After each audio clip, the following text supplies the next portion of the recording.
So for the people listening out there who aren't getting on podcasts, go do some interesting shit that will get you on podcasts and that'll have people want to talk to you. Once people know about your credentials and your background, oh, you went through the Goldman Sachs School of Business, you ran a marathon, you run a million dollar company. Oh, great. We'd love to have you on the podcast, right? But if you haven't done any of those things, right? Why the hell are we gonna get you on podcast? Because you have a nice smile, It's like, yeah. So that's my advice to people who want to get on podcasts or just get more attention. You got to earn that right. Same thing with delivering value for clients. You have to earn that right. Is there like some type of big time marketing podcast out of the big time business podcast that you want to be on, like your bucket list podcast?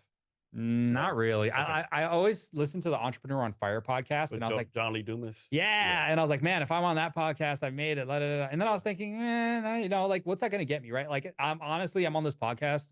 Number one for you, Jason. I really appreciate what you did for the community.